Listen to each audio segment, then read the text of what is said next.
Well, first we're going to say what has been done already.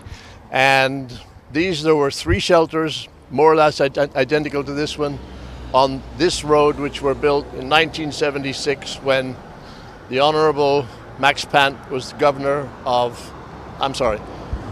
when the ex-governor Max Pant was the president of the Rotary Club of St. Maarten. He organized a project and built these 3 shelters. And they were built basically for people who were working at Point Blanche and who would be walking on the road during the day, and this was to provide shelter from them, just from the rain. So anyway, time went by, the road got rebuilt, the port got changed, and we end up with only one of these shelters, and this is it.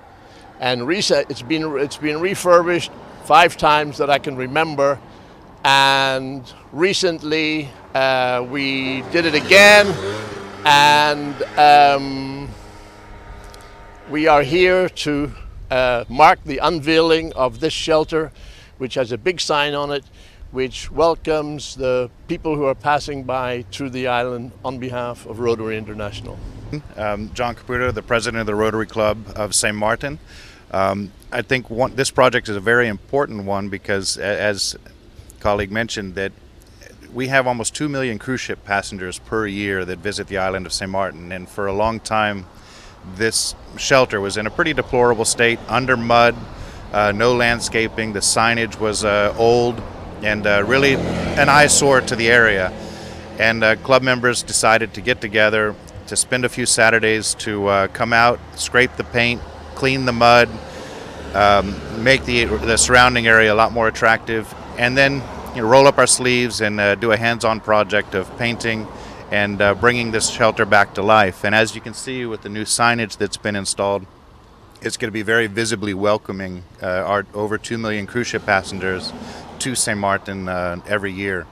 And that's something that the Rotary really believes in, is spreading awareness of what we do and being visible in the community.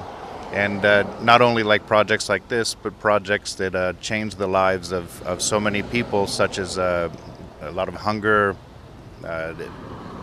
projects, feeding children, providing education and literacy projects, things that really are impactful to the community in which we serve. This is just a symbol letting people know that Rotary is in fact on St. Maarten, is active on St. Maarten, and is definitely wanting to do our part to make St. Maarten and the world a better place.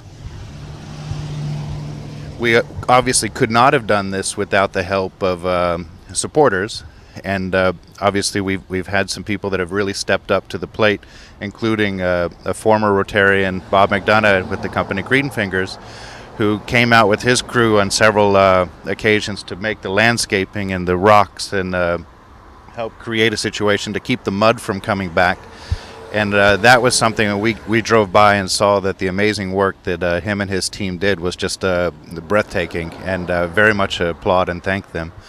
And obviously paint is not free either, and a supporter of Rotary, Sherwin Williams, offered to donate all the materials to make this happen. And we had a donation from a Rotarian in the United States and father of Rotarian here in St. Maarten, Sakrin, to do the signage, and it actually came out fantastically. And that was done by Tim Salt here on St. Maarten locally, and we think that the end result was quite nice and very attractive for the area. We also had volunteers from the AUC come out to help us, and they volunteer their time when they're on the island, also helping make the projects, doing hands-on projects within the community. And things like this, they help us in many of our other projects we couldn't do without their support.